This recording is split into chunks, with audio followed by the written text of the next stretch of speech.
then you go, oh, cut a little bit off the side. So, it comes a problem. How much is little,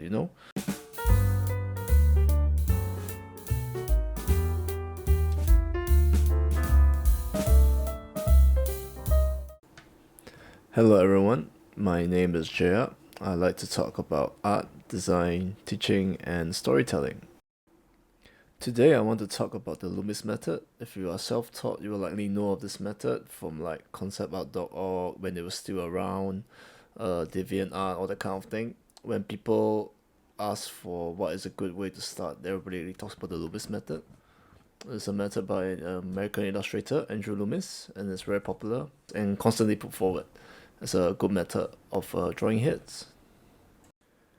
If you are a very methodical artist or you're very academically taught in the sense that, oh, you need to do step one, step two, step three, right?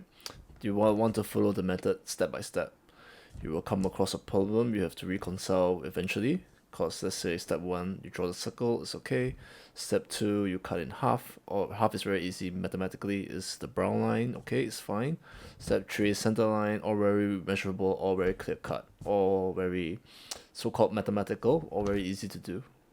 Then comes the problem of the sides. Cut a little bit off the sides. That's what the Loomis method say. You cut a little bit off. Then suddenly it's like not mathematical anymore.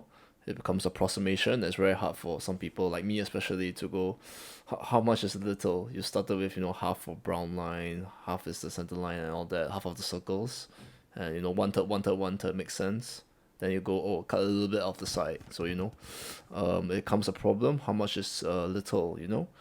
Is this a little, or is this a little? If I do this, or is this a little?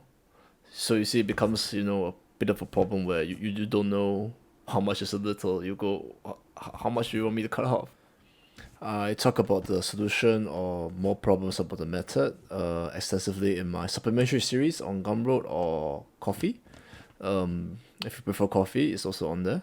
If you don't like what Gumroad is doing recently.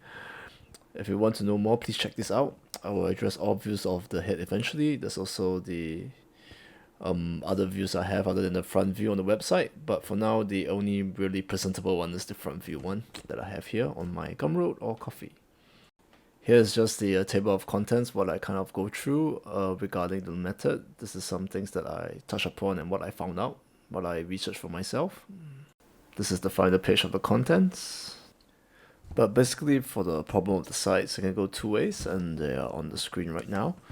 Basically, the key is that you don't have to be too mathematically precise with the Loomis method. You don't have to be like, oh, it exactly must be like this, even the human face have variations where not everybody's face is perfectly symmetrical. Even the most good-looking models, idols, they all don't have, the eyes are not perfectly symmetrical. They have the feeling of symmetricalness, but it's actually the eyes are actually a bit different. Usually, one eye is bigger, one eye is smaller. This is how it is for everyone. So basically, you don't have to be so mathematically, technically precise with everything the method has. Like it seems very precise, right? With the circle, and then you cut it in half, and then you cut it in half, and then one third, one third, one third. In the end, everybody's proportions will be different from that, and yeah, I address more of that. I talk more of that in the supplementary ebook that I have on Gumroad.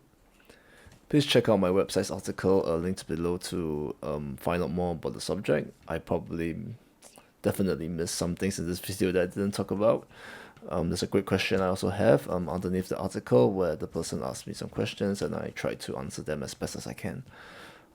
Please like and subscribe if you enjoyed.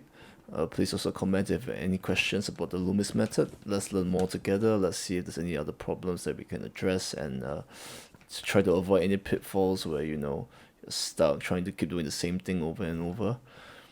Please have a look at my Gumroad, Patreon, and social media, my Coffee. I'm StarKick4 everywhere. A little short story to end this video. My tuition teacher, when I was young, told me that I cannot make a living doing this, in the sense that she believes teaching drawing is for you only teach that to kids. You cannot really teach that to adults. Like, who cares about it? But I think if you watch this video, you do care about it, And please give me a subscribe if you believe that you want to help me prove her wrong. Thank you so much for watching, and I'll see you next time.